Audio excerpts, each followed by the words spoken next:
হাসির রাজা, জ্ঞানের রাজা, রসিক রাজা গোপাল ভাঁড়। কি গো, কতদিন হয়ে গেল তোমাদের রাজসভা বন্ধ? হ্যাঁ, আচ্ছা, মহারাজ যদি বেতন দিতে না পারেন তাহলে রাজসভা খোলা রেখে কি লাভ বলো তো? বলি বাড়িতে যা চাল আছে তাহের বেশি আর রান্না হবে না কিন্তু। হ্যাঁ, সেই জন্যই তো হিসেব করছি। বাড়িতে অপ্রয়োজনীয় যা যা জিনিসপত্র আছে সেসব বেচে দেব। আর বেচার মতো কিছুই নেই গো। দেখো, তুমি সব সময় আমার পরেই খাও, তাই আমাদের একটা করে থালা বাটি বেচে দিলে তো কোনো সমস্যা নেই গিন্নি। এই তোমার মাথা না কাজ করছে না। যাও বাইরে ঘুরে এসো, পারলে বাজার থেকে ধার করে হলেও একটু চাল নিয়ে এসো। দেখি যদি কোনো সহৃদয় ব্যক্তি চাল দেয়।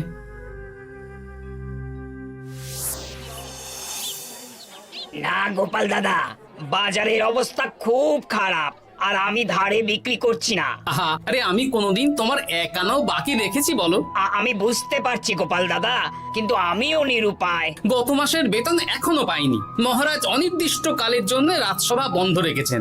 বিশ্বাস করো, বিশ্বাস করো, বেতন পেলেই তোমার ধার আমি মিটিয়ে দেবো। এই সপ্তাহ খানেক আগে একই কথা বলে সেনাপতি ধারে 25 কেজি চাল নিয়ে গেছেন। এখন ওনার কোনোই পাত্তা নেই। কি যে করি, কাছের বন্ধু বলতে বিজ্ঞানী আর সভাকবি। দেখি ওদের বাড়িতে একবার ঢুঁ মেরে।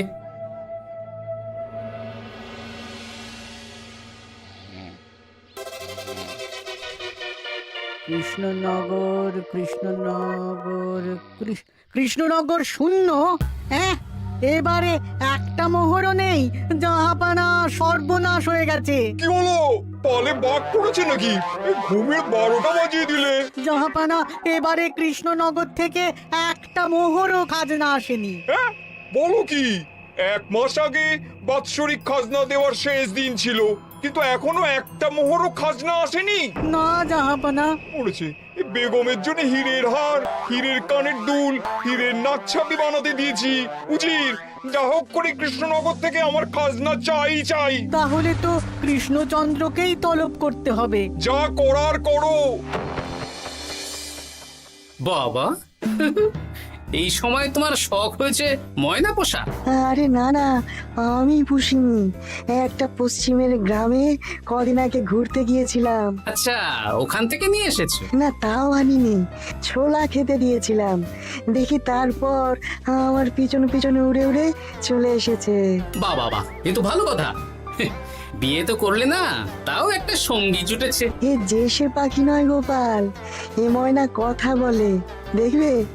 এই ময়না, বলো তো গোপাল এসেছে। আরে বাস, বলো তো গোপালের ভুঁড়ি আছে আমার নেই। বেশ বেশ বেশ। এ ভোরবেলা আমার কাছে আসে, সারাদিন আমার কাছে থাকে, আবার সন্ধে হলেই নিজের বাসায় নিজে নিজেই ফিরে যায়। বুদ্ধিমান পাখি। ওই গ্রামে শাখে শাখে ঝাঁকে ঝাঁকে ময়না। বেশ, বুঝলাম। তা বিজ্ঞানী, তোমার কাছে আমি আসলে একটা দরকারে এসেছি। বলো কি দরকার? আসলে ওই টানাটানির সংসার চলছে, বুঝলে। বাড়িতে চাল বাড়ন্ত, কদিন পরে হাঁড়ি চড়বে না। তুমি কিছু পয়সা ধার দিতে পারবে? আরে এমন করে বলছো কেন? আমার তো সংসার নেই, এত খরচও নেই। তুমি বাড়ি যাও, আমি 2 বস্তা চাল পাঠিয়ে দেব। ধন্যবাদ বিজ্ঞানী, তোমার মতো বন্ধু পাওয়া মুশকিল। বন্ধুত্বে এইসব ধন্যবাদ দেওয়ার দরকার নেই, একে অপরের পাশে থাকলেই হলো।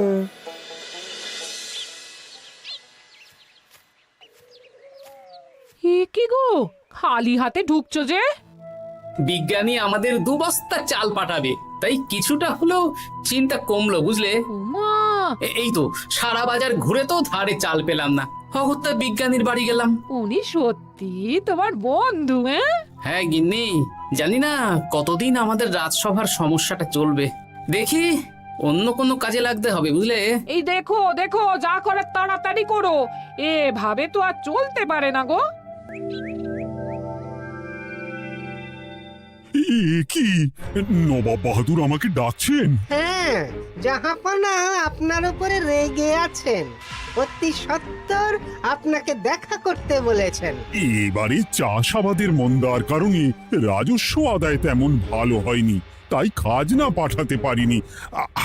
আর কিছুদিন অপেক্ষা করতে বলুন, আমি ঠিক খাজনা পাঠিয়ে দেব। এখন আর খাজনা নিয়ে কথা বলবেন কিনা জানি না। আপনাকে নবাব এই আদেশ পাঠিয়েছেন, আপনি 2 দিনের মধ্যে নবাব বাহাদুরের সাথে দেখা করবেন। আচ্ছা ঠিক আছে।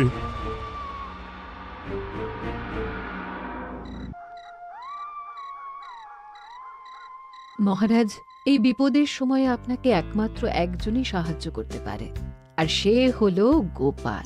আমি কোন মুখে গোপালকে ডাকবো বলো তো রানী? দীর্ঘদিন ওদের বেতন দিতে পারছি না। গোপাল এরকম স্বার্থপর মানুষই নয় যে নিজের কাজের সময় কাজী আর কাজ ফুরলে বাজি হয়ে যাবে। আপনি একবার বলেই দেখুন না। বেশ, তাহলে আগামীকাল সকালেই গোপালকে ডেকে পাঠাচ্ছি।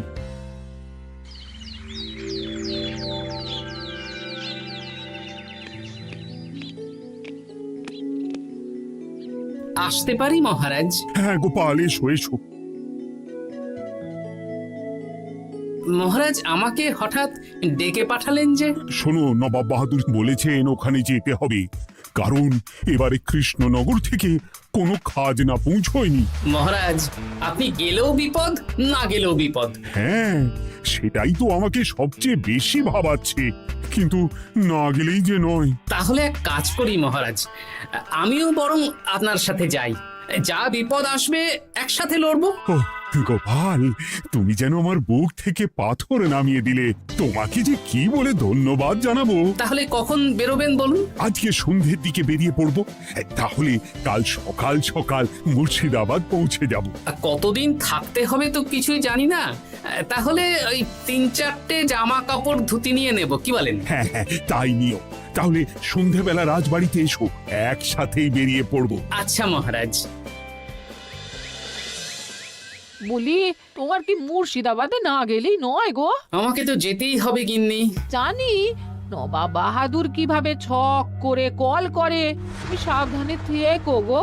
দেখো, আমি যখন যাচ্ছি তখন নবাব বাহাদুরকে এবার সাবধানে থাকতে হবে। হ্যাঁ, ঠিক আছে ঠিক আছে, মাথা ঠান্ডা রাখবে, বেশি ওস্তাদি করতে যাবে না।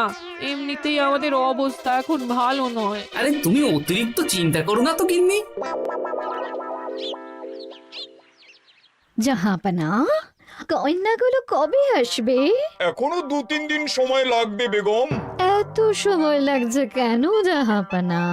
দেশের কোণে কোণে খুঁজে সেরা সেরা হিরে দিয়ে বানানো হচ্ছে, যে সময় তো লাগবেই বেগম। তাহলে তো অনেক খরচ হচ্ছে। তাও হচ্ছে বটে, কিন্তু তোমার জন্য আমি সব করতে পারি।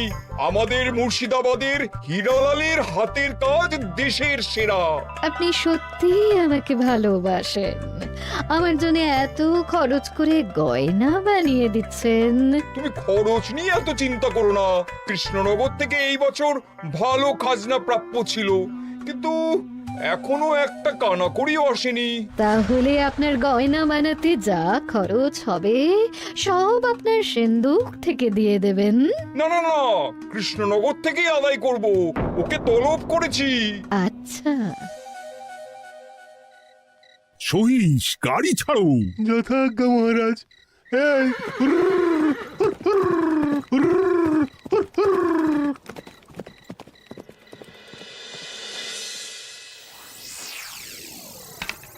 এত রাতে আবার কে এলো রে বাবা? খুলছি খুলছি।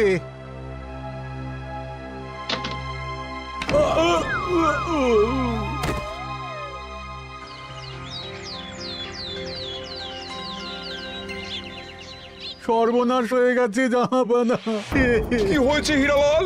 নবাব বাহাদুর, মহারাজ কৃষ্ণচন্দ্র আর গোপাল এসেছেন আপনার সাথে দেখা করতে। ওদের দরবারে আসতে বলো। হ্যাঁ, এবার বলো হীরালাল, কি হয়েছে? তোমার মাথায় পট্টি কেন? জাহাপানা, গত রাতে আমার সর্বস্ব লুট হয়ে গেছে। বলো কি হীরালাল? তোমার কাছেই তো বেগমের হীরের সব গয়নাগাটি বানাতে দিয়েছিলাম। হ্যাঁ জাহাপানা, সব গেছে। আমার মাথায় মেরে সব লুট করে নিয়ে গেছে। এবার আমি কি করব জাহাপানা? বেগম সাহেবা, আপনার গয়না যে হীরালাল শেখরার কাছে জাহাপনা বানাতে দিয়েছিলেন, ওনার সব লুট হয়ে গেছে। মানে আমি এক্ষুনি নিজের কানে শুনে এলাম, এখন হীরালাল শেখরা এসেছে। আমি এক্ষুনি যাচ্ছি। কি করব জাহাপানা? আমার তো সব শেষ হয়ে গেল। আমি কোনো কথা শুনতে চাই না। আমার ওই হীরের গয়নাগুলো চাই। চাই বললেই তো পেয়ে যাবে না। এখন এই গয়না শুধু নয়, হীরালালের সব সোনা দানা চুরি হয়ে গেছে। সেগুলো খুঁজে পেতে হবে। বিগত কয়েক বছর আমার মুর্শিদাবাদে কোনো চুরি ডাকাতি হয়নি। প্রত্যেকটা গ্রামবাসী সুখে শান্তিতে আছে। বাইরের কোনো শত্রু আসারও সুযোগ নেই। গ্রামের সীমানায় দিন রাত প্রহরী থাকে। যদি এসেও থাকে, পালাতে পারবে না। এবারে তাহলে চোরটা কে বুঝবো কি করে? এসব সামান্য চোর ধরার কাজ আমার কাছে নস্যি। জাহাপনা, আপনি যদি কৃষ্ণনগরের এবছরের খাজনা মকুব করে দেন, তাহলে আমি চোর ধরার ক্ষেত্রে সাহায্য করতে পারি। ঠিক আছে কৃষ্ণচন্দ্র, তোমার এই গোপাল যদি চোর ধরে দিতে পারে, তাহলে এবছরের খাজনা মুকুব। আগে আমি ওই শেখরার সাথে একান্তে কিছু কথা বলতে চাই। বেশ, প্রহরী প্রহরী, তুমি গোপাল আর শেখরাকে একটা ঘরে নিয়ে যাও। আসুন। এবার আপনি চুরির ঘটনাটা বলুন। চুরি না, ডাকাতি। সে যাই হোক, বলুন বলুন। গতকাল রাতে, তারপর সকালে জ্ঞান ফিরে ঘরে গিয়ে দেখি সব ফাঁকা। আমার ঘরের সাথেই লাগোয়া দোকান। আচ্ছা, দেখুন, আমি আপনার কথা শুনে আর একটু আগের যা আলোচনা শুনলাম, তার থেকে মনে হচ্ছে এই চোর স্থানীয় চোর। কি করে বুঝলেন? কারণ বাইরের চোর হলে তো এত নিখুঁত কাজ করা সম্ভব নয়। চোর নিশ্চয়ই আপনাকে ব্যক্তিগতভাবে চেনে। হ্যাঁ, এবার মশাই আপনি বলুন তো, আপনার কোনো শত্রু আছে? না, শত্রু নেই তেমন। আমার সাথে কারো সম্পর্ক খারাপ নেই।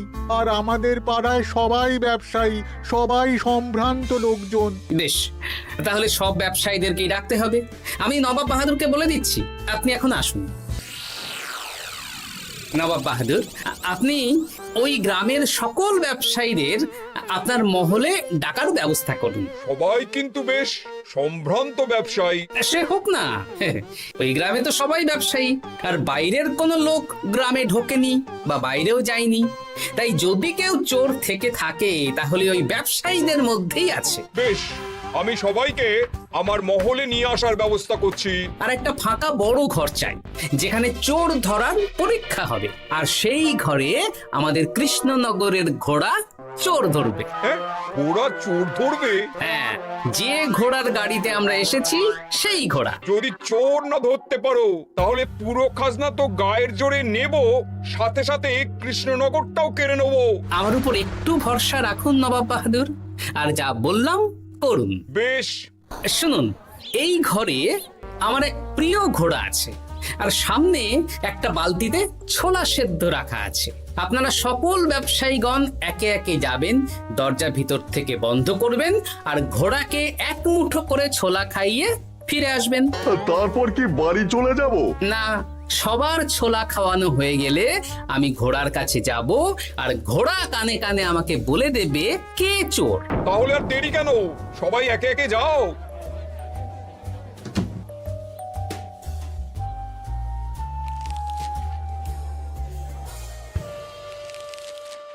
কি করি যদি ঘোড়া সত্যি সত্যি বুঝে যায়? ছোলা খাওয়াবোই না।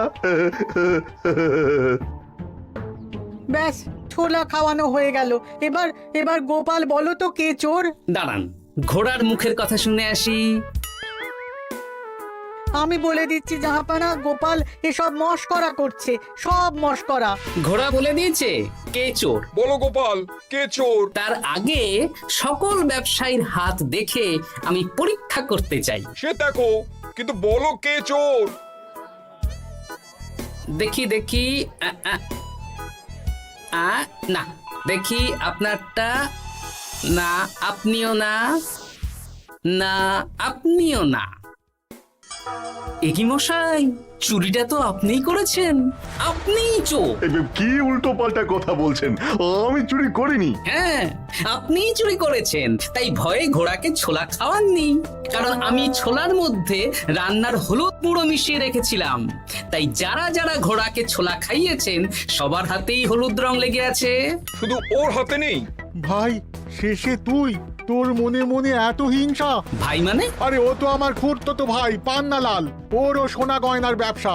ব্যাস, এবার তাহলে বলেই দিন পুরো ব্যাপারটা, কারণ এখান থেকে পালানোর কোনো পথ নেই।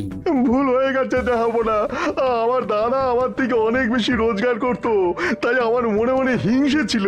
তারপর বেগম সাহেব আর হীরের গয়না বানানোর এত বড় বায়না পেল, তাই হিংসা আরো বেড়ে গেল। আর তুই চুরি করলি? চুরির সব জিনিস কোথায় আছে? আমার বাড়িতেই আছে দেখাবো না। সাব্বাস গোপাল, সাব্বাস, তোমার কি বুদ্ধি!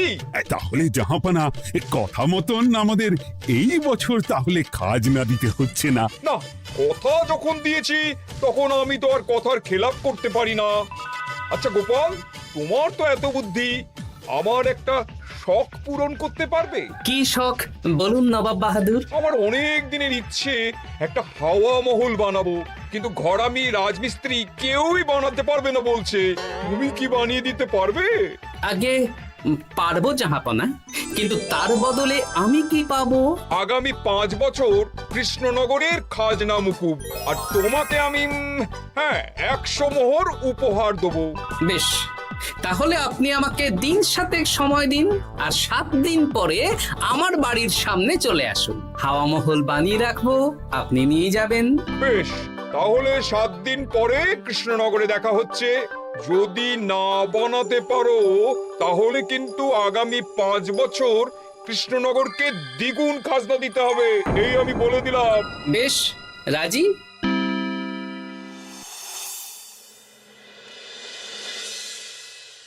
বেশ তো বড় মুখ করে বলে দিলে হাওয়া মহল বানাবে। রাজি রাজি। এবার যদি না বানাতে পারো, সব তো উল্টে যাবে। আপনি চিন্তা করবেন না মহারাজ, নবাব বাহাদুর আমাকে প্যাঁচে ফেলতে চেয়েছেন, তাই আমিও ওনাকে ঘোর প্যাঁচ দেব।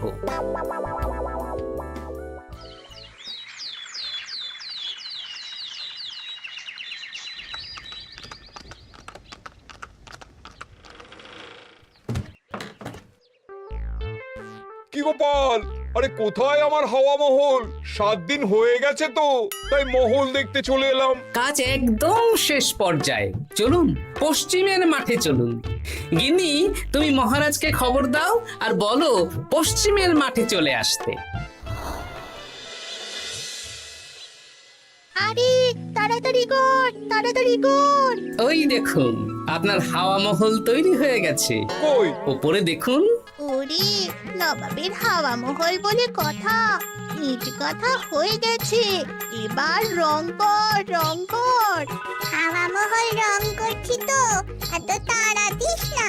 আরে তাড়াতাড়ি কর, তাড়াতাড়ি কর। আরে এসব আবার কি? ময়না পাখি হাওয়া মহল তৈরি করছে? হ্যাঁ, হাওয়া মহল তো, তাই হাওয়াতেই তৈরি হচ্ছে। হাওয়া তো আর চোখে দেখা যায় না, আমি তৈরি করিয়ে দিয়েছি। এবার জাহাপনা আপনি নিয়ে যান। হয়ে গেল, এবারেও গোপাল দাও মেরে দিল। মানে আমি কি করে? সে তো জানি না জাহাপনা, আপনি বলেছিলেন হাওয়া মহল বানিয়ে দিতে হবে, আর আমি আপনার আবদার পূরণ করেছি। এখন আগামী 5 বছর আমরা খাজনা মুক্ত। সাব্বাস গোপাল। ওরে, রংটা ভালো করে কর, ভালো করে কর। নবাবের হাওয়া মহল। গোপাল, তুমি সত্যিই বুদ্ধিমান, তোমার বুদ্ধির জবাব নেই। শোনো, আগামী 5 বছর কৃষ্ণনগরের খাজনা মুকুব, আর এই নাও তোমার 100 মোহর উপহার। এবার বলো তুমি এই অসম্ভবকে সম্ভব করলে কি করে? আমি বুঝতেই পেরেছিলাম আপনার মুর্শিদাবাদের চোর ধরার পরে আপনি আমাকে যখন হাওয়া মহল বানাতে বললেন তখন নিশ্চয়ই কোনো উদ্দেশ্য আছে, কারণ আপনি তো মন থেকে চাননি যে খাজনা না দিয়ে আমরা মুক্তি পাই। তাই গোপাল এই চালটা চাললো। যদিও আমি গোপালকে একটু সাহায্য করেছি। কিরকম সাহায্য? কদিন আগে আমি বিজ্ঞানীর ঘরে গিয়ে দেখি একটা ময়না হুবহু মানুষের মতন কথা বলছে, আর বিজ্ঞানী বলল এরকম অনেক ময়না পাখি আছে। ব্যাস এই এক সপ্তাহ ধরে আমি ময়নাগুলোকে বিভিন্ন বুলি শেখালাম, আর ওরা সেগুলোই বলে চলেছে। নয়, হ্যাঁ। ওরে রংটা ভালো করে কর, ভালো করে কর, নবাবের হাওয়া মহল। মহারাজ 100 মোহর আপনি রাখুন। আমাদের সব সভাসদদের এই মোহর থেকেই আপাতত বেতন দিয়ে রাজসভা শুরু করুন। ধন্যবাদ গোপাল, তোমাকে আমার সভাসদ পেয়ে আমরা সবাই ধন্য। আর বিজ্ঞানীকেও।